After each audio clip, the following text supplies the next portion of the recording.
You work with Aamir now. Aamir की बहुत कम फिल्में आती हैं, लेकिन फिर भी उनकी फिल्मों से एक्सपेक्टेशंस रहते हैं. What do you think works for him as an actor? उनकी क्या खास बात है, एक अगर आपको पॉइंट करनी हो as an actor? That he is a very skillful actor, there's no doubt. But apart from that, the kind of sincerity that he brings, you want to believe in him, and that's where the audience gets completely won over, because you can easily believe in what he's saying. अगर getup की बात करें तो आमिर का getup भी काफ़ी चर्चा में था, उनकी मूंछ खास तौर से जी. तो उनका खुद का किस तरह का इन्वॉल्वमेंट था? आपके कितने इनपुट से, डिजाइनर से क्या बात हुई? How did the entire look come about? The look came about from pictures and paintings of that time. उस वक्त सिपाहियों की अलग अलग जो हमें तस्वीरें मिली या पेंटिंग्स मिली, उस पर बेस करके ये जो पूरा गेटअप है वो बनाया गया. एक यूपी का पांडे भैया, उसका गेटअप जो हम लोगों ने तैयार किया, वो actually very authentic getup of that time. पर सबसे खासियत तो ये है कि वो गेटअप उन्होंने 2.5 साल तक निभाया. कितने एक्टर इस तरह के एक गेटअप को लेके एक फिल्म के लिए इतना इनपुट दे सकते हैं? So that is one of the fact कि वो जो बाल हैं वो उनके नेचुरल बाल हैं, जो मूंछ है वो नकली मूंछ नहीं है, असली मूंछ है. ये भी बहुत ही कंट्रीब्यूट करता है फिल्म को ऑडियंस तक पहुंचाने में. You dealing with a historical character, तो फिक्शनलाइजेशन कितना है फिल्म में, और कितना, या is it true very true to the original? Actually, I would say कि this is fiction based on a dramatization of facts. जो incidents हैं जो कि जैसे मंगल पांडे के रिबेलियन के बारे में, या उनके कोर्ट मार्शल के बारे में, या उनके हैंगिंग के बारे में, वो सारे हिस्टोरिकल फैक्ट्स हैं. लेकिन जो कैरेक्टर्स हैं उनके बारे में इतना कम मालूम है कि वो सारे जो हैं वो ड्रामेटाइज किए गए हैं. पर dramatisation which is based on that period, which is true to that period, which is true to that era, that entire area, and therefore it is as authentic as it possibly can be. So it's a dramatization which is based on facts. और जिस तरह की सारी film की treatment की गई है, it is almost like a ballad of Mangal Pandey. एक जैसे एक लोक कथा होती है, एक फोकलोर होती है, एक फोक हीरो के बारे में, वो ट्रीटमेंट वो सारे फिल्म को किया गया है. और western written tradition of history and Indian oral tradition of history, इन दोनों को मर्ज करके एक फॉर्म क्रिएट करने की कोशिश की गई. एक पीरियड फिल्म में डिजाइनर्स एक पीरियड फिल्म है तो इसमें डिजाइनिंग का, सेट डिजाइन, कॉस्ट्यूम डिजाइन, उसका इंपॉर्टेंस बहुत बढ़ जाता है. तो how was it taking the entire process forward? सबसे पहले तो नितिन देसाई जो कि इस फिल्म के प्रोडक्शन डिज़ाइनर हैं, उनके साथ हम सारी जो ऑथेंटिक लोकेशंस हैं जहाँ जहाँ पे ये हादसे हुए थे, ये इंसिडेंट्स हुए थे, उन सारी लोकेशंस को विजिट किया, एक्सटेंसिवली फोटोग्राफ किया. फिर सारे उस वक्त की फ़ोटोग्राफ्स और पेंटिंग्स को इकट्ठा करके उसके ऊपर बेस्ड ड्राइंग्स बनाई गई हर एक लोकेशन और सेट के लिए. उसके बाद मिनिएचर सेट्स बनाए गए to finalise the entire look, और तब जाके कहीं फिल्म को एक लुक दिया गया, एक स्केल दिया गया. तो बहुत ही इम्पॉर्टेंट और वैल्यूएबल कंट्रीब्यूशन जो है वो नितिन देसाई का है इस प्रोजेक्ट के अंदर, क्योंकि उन्होंने इतने बड़े सेट्स इतने डिटेल के साथ बनाए हैं कि you can't even tell that they are sets.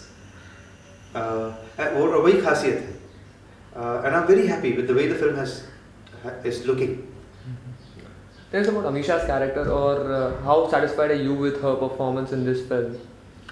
मेरे हिसाब से इस फिल्म में सारे characters, it's an incredible ensemble performance. चाहे वो आमिर खान हो या टोबी स्टीवंस हो, अमीषा पटेल हो, रानी मुखर्जी, इन सब ने बहुत ही उम्दा और ट्रूथफुल, किसी भी फॉल्स नोट के बगैर के परफॉर्मेंसेस दिए हैं. And that is I think one of the major qualities of the film, and there is a very high standards of performances by all actors.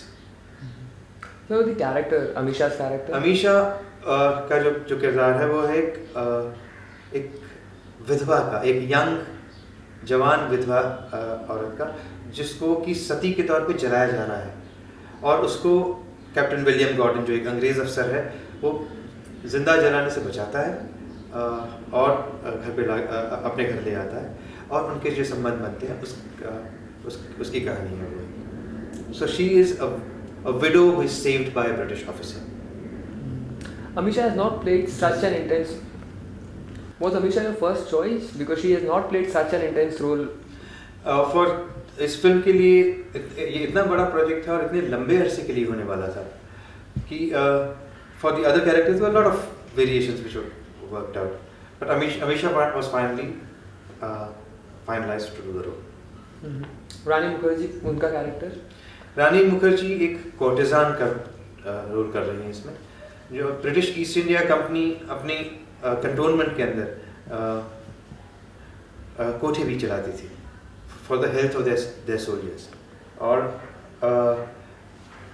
so Rani plays a courtesan in one of these brothels. तो first time जब रानी और आमिर दिखेंगे साथ में गुलाम के बाद जी, तो what kind of chemistry can the audience see? Wonderful chemistry. Rani is also a wonderful artist. और दोनों का बहुत ही spontaneous chemistry है which is magical. फिल्म की म्यूजिक के बारे में बताइए. Title track is already very popular. जी. और आपका फेवरेट गाना कौन सा है? And what kind of sound have you given to the entire film? Music actually gives it a sound, the entire film a soundscape. Bharat में संगीत हमारे खून में है. हर ओकेजन के लिए एक संगीत का फॉर्म होता है. तो उस वक्त के जितने भी म्यूजिकल फॉर्म्स थे उनको मद्देनजर रखते हुए पूरा जो साउंड ट्रैक है वो बनाया गया है. मुझे सारे गाने पसंद हैं. They are somewhere authentic to the form and still contemporary. They have the sensitivity of today but it is based on the traditions of that time. So tradition को और आज की सेंसिटिविटी को किस तरह से मर्ज करके इसका संगीत बनाया जाए, ये एक बहुत ही चैलेंजिंग टास्क था. और मेरे हिसाब से मिस्टर ए.आर. रहमान ने इसको बहुत ही बखूबी निभाया है. आपका फिल्म में फेवरेट गाना कौन सा है? मेरे हिसाब से तो हर एक गाना अपनी जगह पे एक ज्वेल है. लेकिन मंगल मंगल जो कि टाइटल ट्रैक है, क्योंकि वो फिल्म में कई बार हर नए मकाम पे वो गाना एक नया मीनिंग लेके आता है. So that's one of the favourite songs. Film काफ़ी डिले हो गई थी. What was the reason for that? ये काफ़ी बड़े स्केल पैमाने पे फिल्म बनी है और अंग्रेज़ी और हिंदी दोनों में ये फिल्म बनाई गई थी. इसकी शूटिंग हमारी शुरू हुई 2004 के जनवरी में और जून 2004 तक इसकी फिल्म हमने 6 महीने में कंटिन्यूस शेड्यूल में इसकी शूटिंग खत्म हुई. तो इसमें डिले की कोई गुंजाइश नहीं है. इस तरह की फिल्म इतना वक्त ज़रूर लेती है. और इसके बाद इसका पूरा दो वर्जन्स का पोस्ट प्रोडक्शन 1 साल तक चला और जब अगस्त के अंदर ये फिल्म तैयार है रिलीज होने के लिए. So it has been a challenging post production job and exciting and difficult post production job. So it is not unduly delayed. Big budget film, थोड़े बहुत delays. How important is it for a director to have a producer who backs him? Completely necessary. I mean, essential. Bobby Bedi has played a pivotal role in this project. क्योंकि उसके बगैर इस scale पे the basic desire was to be free to direct the film on this kind of a scale. और बॉबी को international films का बनाने का एक्सपीरियंस है, इंटरनेशनल फिल्म्स को मार्केट करने का एक्सपीरियंस है एंड एक प्रोफेशनल प्रोडक्शन मैनेजमेंट का एक्सपीरियंस है. सो इन सब की ज़रूरत थी इस फिल्म के लिए क्योंकि इसमें कैरेक्टर्स और टेक्नीशियंस भी लंदन से भी आ रहे थे, इंग्लैंड से भी आ रहे थे और इंडियन टेक्नीशियंस और British technicians, Indian actors, British actors, इन सबको साथ में लेके फिल्म बनाना ज़रूरी था. So his contribution is also tremendous contribution towards the project. 17 years you've lived this project now. अभी कंप्लीट हो गया है project. How does it feel and what would you tell the audience if you had to? It almost feels like as if a dream is on the verge of being fulfilled. और अभी 1 महीना है and we'll still wait for the audience response. But it is like a dream coming true. I'm feeling lighter by 17 years. Or as far as the audience is concerned, the basic thing that I have learned from this project is never give up. If you don't give up, it happens. Ketan sir, one last thing. The government is planning to celebrate 150 years of the mutiny, of the Boy mutiny now. Some sections are feeling that this will alienate the subcontinent from the Western world. Some sections are saying that इसको celebrate करना will alienate the subcontinent from the Western world. What do you personally feel about it, since you're also making... Let's not brush history under the carpet. The history has great to learn from, and I think we have all managed sufficient distance from 1857 to be able to see it rationally, unemotionally, and wisely. So I don't see any contradiction in recreating periods at all, and we shouldn't be scared of facing history.